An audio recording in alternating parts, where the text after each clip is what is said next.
नमस्कार, स्वागत है आपका ईटी नाउ स्वदेश पर। मैं हूं आपके साथ पूजा त्रिपाठी और आप देख रहे हैं बजट आएगा कमाई कराएगा। ये हमारी खास पेशकश है। चुनाव नतीजों के बाद अब बाजार के लिए अगला सबसे बड़ा ट्रिगर हो चुका है बजट, और बजट की तैयारियां भी शुरू हो चुकी हैं, प्रोसेस में है। फाइनेंस मिनिस्ट्री क्वारंटाइन में चली गई हुई है और जो सामने तारीख आ रही है 22 जुलाई के आसपास माना जा रहा है कि नया बजट इस बार 2024-25 का जो फाइनल बजट है वो जुलाई में पेश होगा। 22 जुलाई के आसपास वो बजट आ सकता है। तो अभी भी आपके पास 1 महीने का समय है, लेकिन उसके पहले, समय से पहले हम आपकी तैयारी करवा देंगे। और मोदी सरकार के तीसरे टर्म का ये जो पहला बजट आ रहा है, इसमें इस बार के बजट में वित्त मंत्री निर्मला सीतारमण किस सेक्टर पर सबसे ज्यादा मेहरबान होंगी, किस सेक्टर में कैपेक्स ज़्यादा बढ़ने वाला है, सरकारी योजनाओं से कहां ग्रोथ के बेहतर मौके होंगे, इन सभी बातों का ध्यान में रखते हुए हम आपके लिए लेकर आए हैं ये खास शो बजट आएगा कमाई कराएगा। और इस शो में आपके लिए वो शेयर हम चुनकर लाए हैं जिसमें निवेश कर बम्पर मुनाफा आप कमा सकते हैं। तो चलिए शुरू करते हैं आज का स्पेशल शो बजट आएगा कमाई कराएगा।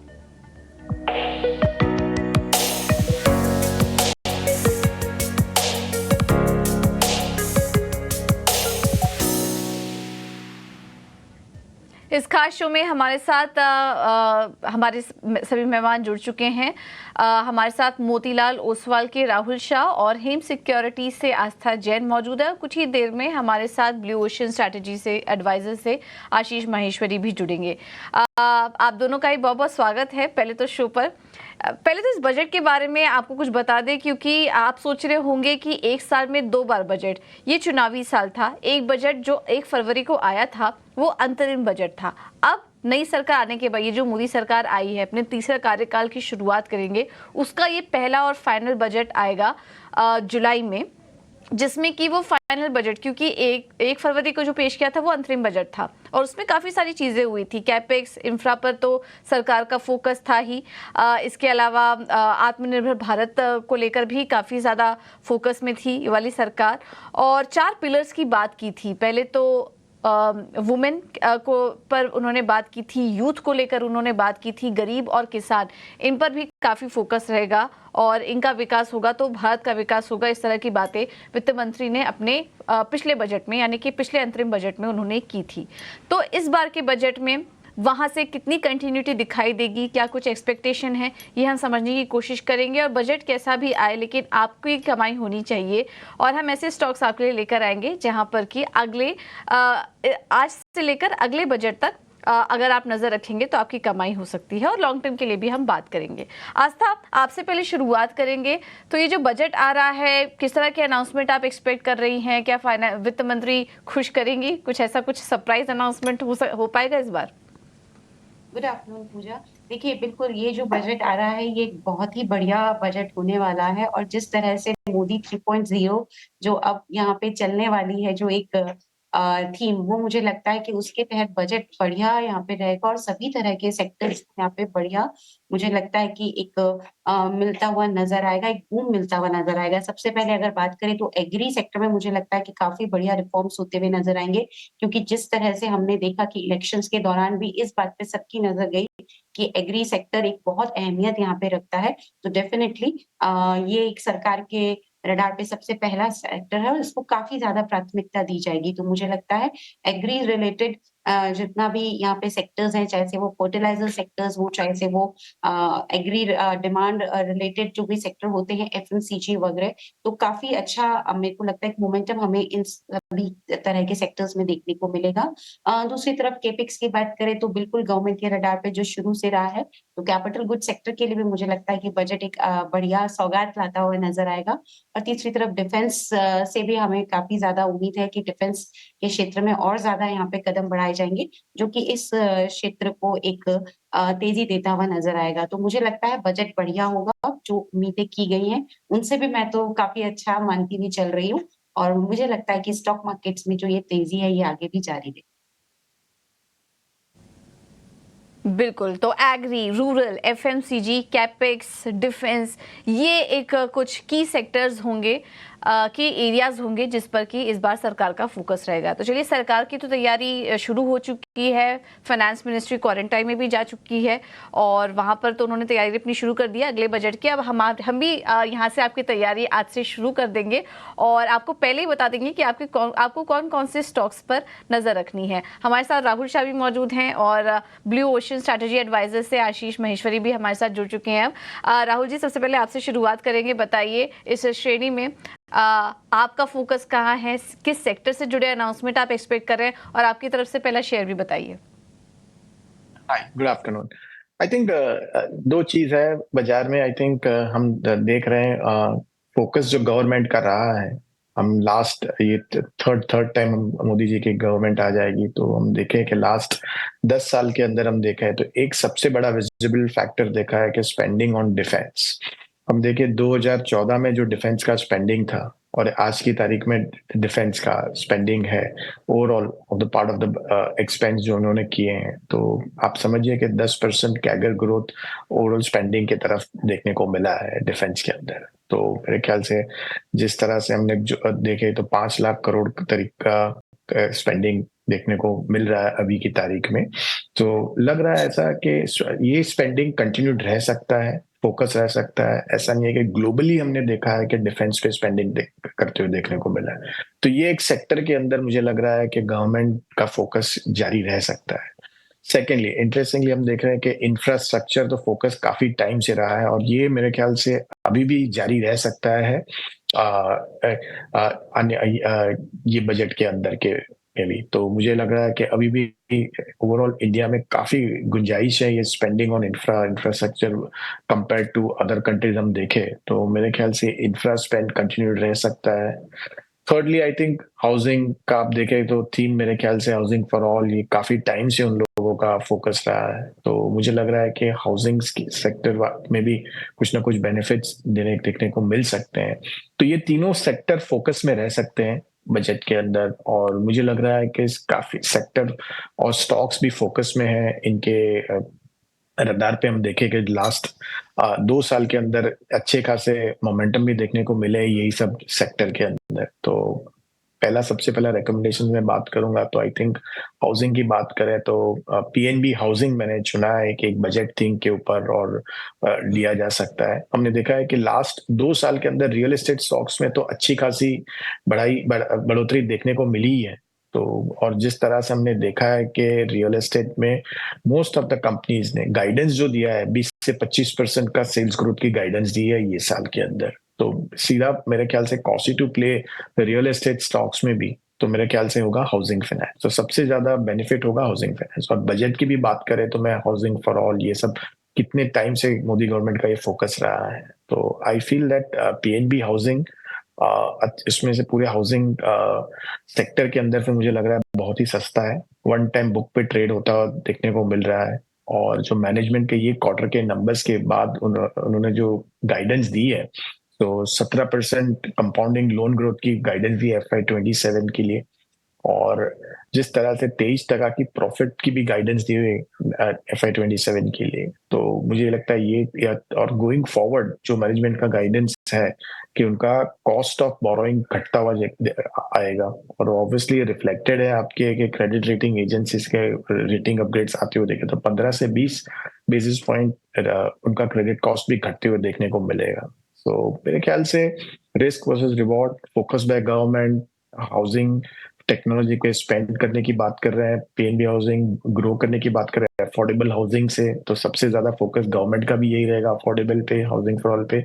तो ये सभी चीज मेरे ख्याल से रिस्क वर्सेस रिवॉर्ड काफी फेवरेबल होगा पीएनबी हाउसिंग के लिए। तो 1015 के लक्ष्य 1.4 टाइम बुक पे जो ट्रेड होगा वो हमारा टारगेट है। तो ये बाय करने की रिकमेंडेशन दूंगा।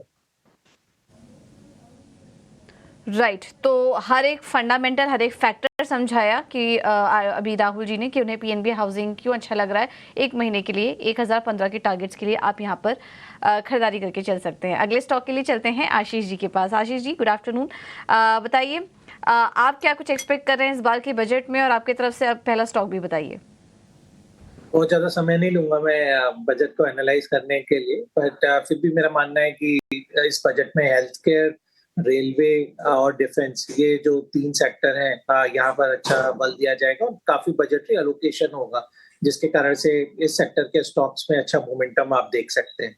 तो पहला स्टॉक जो मैंने अपने आइडेंटिफाई किया है, जो हम अपने निवेशकों को एडवाइस कर रहे हैं, वो ग्लोबल हेल्थ लिमिटेड, जो मेदांता हॉस्पिटल्स के नाम से जानी जाती है कंपनी, और इस स्टॉक को 1340 रुपए पे खरीदने की सलाह है। अब रीजन ये है कि पिछले साल जो बजट का लोकेशन था, वो हेल्थ केयर सेक्टर में 79,000 करोड़ से बढ़कर 90,000 करोड़ के ऊपर एलोकेशन था। मेरा मानना है इस बार कम से कम 1,10,000 करोड़ से ज्यादा का एलोकेशन इस सेक्टर पे आएगा। तो क्योंकि अब 5 लाख रुपए का तक का आयुष्मान कार्ड लोगों को दिया जा रहा है, और 70 साल के ज्यादा उम्र के लोगों के लिए भी कुछ स्कीम इस बजट में आ सकती है, तो इसका बिल्कुल बेनिफिट हॉस्पिटल स्टॉक्स में रहेगा। और ग्लोबल हेल्थ, इस स्टॉक में हमने देखा भी है कि 670-80 रुपए से ये स्टॉक ग्रेजुअली बढ़ के अब 1300 रुपए तक आ गया, फिर भी अपने 52 वीक हाई से करीब 200 रुपए नीचे ट्रेड कर रहे हैं, और 25% की CAGR ग्रोथ यहाँ पर बिल्कुल अश्योर्ड है, क्योंकि NCR के बाद में अब लखनऊ, पटना, इंदौर जैसे शहरों में भी कंपनी अपने हॉस्पिटल्स ओपन कर रही है। तो बेड भी 2500 से बढ़ के 3800 हो जाएगी, तो प्रॉफिटेबिलिटी में भी सिग्निफिकेंट राइज देखने को मिलेगा। But budget point of view से भी एक अच्छी पिक है। बिल्कुल। तो हेल्थ केयर स्पेस से अनाउंसमेंट एक्सपेक्टेड है, और उसमें ग्लोबल हेल्थ है 1500 के टारगेट के लिए। आस्था, आपकी तरफ से अगला स्टॉक? देखिए, मुझे पसंद आता है टीवीएस मोटर्स, क्योंकि हम जिस तरह से मान के चल रहे हैं कि रूरल सेक्टर के लिए कुछ ना कुछ यहाँ पे आएगा, तो डेफिनेटली ऑटोमोबाइल सेक्टर तेजी में रहेगा उसके चलते। टीवीएस मोटर की बात करें, नतीजे बहुत बढ़िया आए थे, हम सब जानते हैं, और जिस तरह से इनपुट कॉस्ट में डिक्लाइन आया था, तो वो एक बहुत बड़ा यहाँ पे फैक्टर रहा, जो हमने मार्जिन्स में भी यहाँ पे एक बढ़ोतरी देखी थी। आगे जाते हुए जिस तरह के इनके ईवी लॉन्चेस के प्लान है, दूसरी तरफ इनके कुछ हाई एंड प्रोडक्ट्स हैं, जिसमें अपाचे, रेडार, ये सब आते हैं, तो मुझे लगता है कि यहाँ से बहुत बढ़िया बेनिफिट कंपनी को मिलता हुआ आएगा, मिलता हुआ नजर आएगा, और इसीलिए हम अभी भी पॉजिटिव है इस काउंटर पे। ऑल्दो बहुत बड़ी रैली आ गई है, बट मुझे लगता है कि ऑटोमोबाइल स्पेस में ये एक अच्छा काउंटर है, और यहाँ पे अभी भी बेट किया जा सकता है। बाइंग ऑन डिप्स की स्ट्रेटेजी के साथ इसमें सलाह देना पसंद करेंगे। टारगेट इसमें 2645 का रहेगा, समय सीमा 1 महीना रह सकती है। ठीक है, बिल्कुल। तो टीवीएस मोटर्स में तेजी करने की सलाह 2645 के लेवल्स के लिए। लिस्ट पर डिफेंस का भी नाम ले रहे थे कि सरकार का फोकस डिफेंस पे भी रहेगा, और वो काफी क्लियर नजर भी आ रहा है। राजनाथ सिंह ने जैसे ही कार्यभार संभाला, उन्होंने ट्वीट करके जानकारी भी दे दी कि वो आत्मनिर्भरता पर फोकस करेंगे, और उसके बाद जितने भी बजट डिफेंस रिलेटेड स्टॉक्स थे, वहां पर तेजी भी देखने को मिली। तो अगला स्टॉक क्या उसी कैटेगरी से होगा आपकी तरफ से? मैंने चुना है, और जैसे मैं बता रहा था आपको कि जिस तरह से गवर्नमेंट का स्पेंडिंग रहा है, मोदी गवर्नमेंट का, हम देखें 2014 से और 2024 तक जो स्पेंडिंग हुआ है, 10% कैगर ग्रोथ स्पेंडिंग करते आए हुए हैं, और जिस तरह देखा है हमने कि ग्लोबली स्पेंडिंग ऑन डिफेंस बढ़ता हुआ देखा है, तो ऑब्वियसली इंडिया का भी हमने देखा है कि बढ़ते हुए देखने को मिलेगा। और की रहा है ये सेक्टर, हम देखें कि लास्ट 1-1.5 साल के अंदर अच्छे खासे मोमेंटम भी देखा है ये सभी एंटायर डिफेंस स्पेस के अंदर से। तो लग रहा है कि BEL, ये क्वार्टर का नंबर्स भी काफी स्ट्रांग थे, मैनेजमेंट की कमेंट्री भी काफी स्ट्रांग रही थी, और अपलुकिंग देख रही थी। तो मुझे लग रहा है कि जिस तरह से ट्रेड हो रहा है स्टॉक, यहाँ से भी मुझे लग रहा है 25% ग्रोथ की गुंजाइश हो सकती है स्टॉक के अंदर। और हालांकि हमने देखा है कि लास्ट 3-4 दिनों में अच्छी खासी बढ़ोतरी भी हुई, लेकिन यहाँ से भी हमें लग रहा है कि 350 तक का लक्ष्य हम BEL में आ सकता है।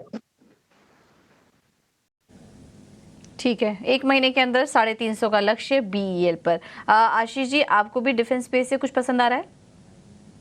राहुल जी की BEL जो उनकी पिक थी, उसमें मैं M लगाना चाहूंगा, बस BML मेरा पिक रहेगा इस सेक्टर से।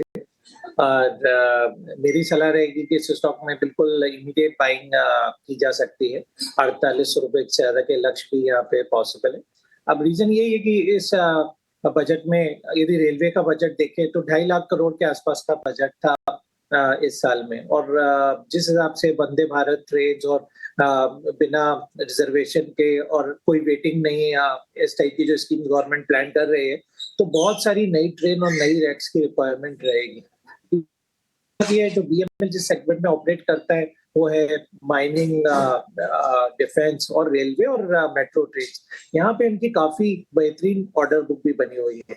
तो मेरा मानना है कि यदि कंपनी के नंबर्स पे भी नजर डालें, तो जितना प्रॉफिट उनका लास्ट ईयर था उसे कई ऑलरेडी इस लास्ट क्वार्टर में भी ऑलरेडी रिपोर्ट किया है और आगे आने वाले क्वार्टर्स भी काफी अच्छे मेरा मानना है वो रहने की उम्मीद है। तो अभी भी 35 टाइम प्राइस अर्निंग मल्टीपल पे FY26 अर्निंग पे मिल रहा है। 4700 से 5000 के लक्ष्य भी यहाँ पे बजट तक पॉसिबल है। बिल्कुल। तो BEML एक महीने के लिए 4700 का लक्ष्य आ सकता है, 4300 के पास अभी कारोबार कर रहा है और ये रेलवे प्ले भी है, डिफेंस प्ले भी है, तो हर तरीके से ये स्टॉक अच्छा लग रहा है। BEML इंफ्रा प्ले भी है, तो इनमें से कहीं पे भी अनाउंसमेंट होती है तो इस सेक्टर को फायदा होगा। नतीजों पर भी नजर रखिए। तो डिफेंस स्पेस से दो स्टॉक्स हमारे पास आए हैं, BEL और BEML, इस पर नजर रखिए। चलिए अब आगे बढ़ते हैं। आस्था, अब आपकी तरफ से अगला स्टॉक बताइए, किस सेक्टर से होगा? देखिए, रेलवे सेक्टर की कंपनी है जो कि है टेक्समैको। सो टेक्समैको रेल हमें पसंद आ रहा है और खरीदारी करने की सलाह है। स्मॉल टिकट साइज भी है, तो टारगेट यहाँ पे 240 का हम लोग देना चाहते हैं और यहाँ पे समय सीमा 1 महीना रहेगी। टेक्समैको रेल की बात करें तो रिजल्ट्स फैंटास्टिक थे। बहुत ही बढ़िया ग्रोथ इन्होंने टॉप लाइन में दिखाई दी, तकरीबन 57% की, जबकि बॉटम लाइन में तो एक्सेप्शनली हाई ग्रोथ हमें देखने को मिली है। जिस तरह से यहाँ पे इन्होंने वैगन का प्रोडक्शन भी बढ़ा दिया है, इन्होंने अपनी गाइडेंस में बोला था कि 600 से 700 वैगन्स पर मंथ ये प्रोडक्शन बढ़ाएंगे और अभी 850 तक वैगन्स का प्रोडक्शन पर मंथ का ये फिगर पोस्ट कर रहे हैं, तो वो अपने आप में काबिल तारीफ है। मुझे लगता है कि और भी इन्होंने जो भी यहाँ पे स्टेप्स लिए हैं, जैसे कुछ एक इन्होंने इनके EPC डिविजन में स्टेप्स लिए हैं, दूसरी तरफ डीप बॉटलनेकिंग करी है, एक इनकी फाउंड्री थी कास्टिंग कैपेसिटीज की, वहां पे भी 20% से डीप बॉटलनेकिंग हुई है। तो मुझे लगता है कि ये सब जो स्टेप्स कंपनी ले रही है वो कंपनी को आगे चलते हुए भी बढ़िया मजबूती प्रदान करेगी उनकी फाइनेंशियल और वित्तीय परफॉर्मेंस दिखाने में। तो टेक्समैको रेल हमें काफी ज्यादा पसंद आता है। खरीदारी करने की सलाह रहेगी, 240 का लक्ष्य रहेगा, समय सीमा 1 महीने की। ठीक है, 1 महीने के लिए टेक्समैको रेल पे भी नजर रखिए, 240 का होगा टारगेट। राहुल जी, अब आपकी तरफ से अगला स्टॉक कौन सा होगा? तो डेफिनेटली आगे हमने डिस्कस भी किया है वो इंफ्रास्ट्रक्चर स्पेस से large cap company Larsen and Toubro. हम देखें कि ओवरऑल इंफ्रास्ट्रक्चर स्पेंड तो कंटिन्यूस रहा है ये गवर्नमेंट का।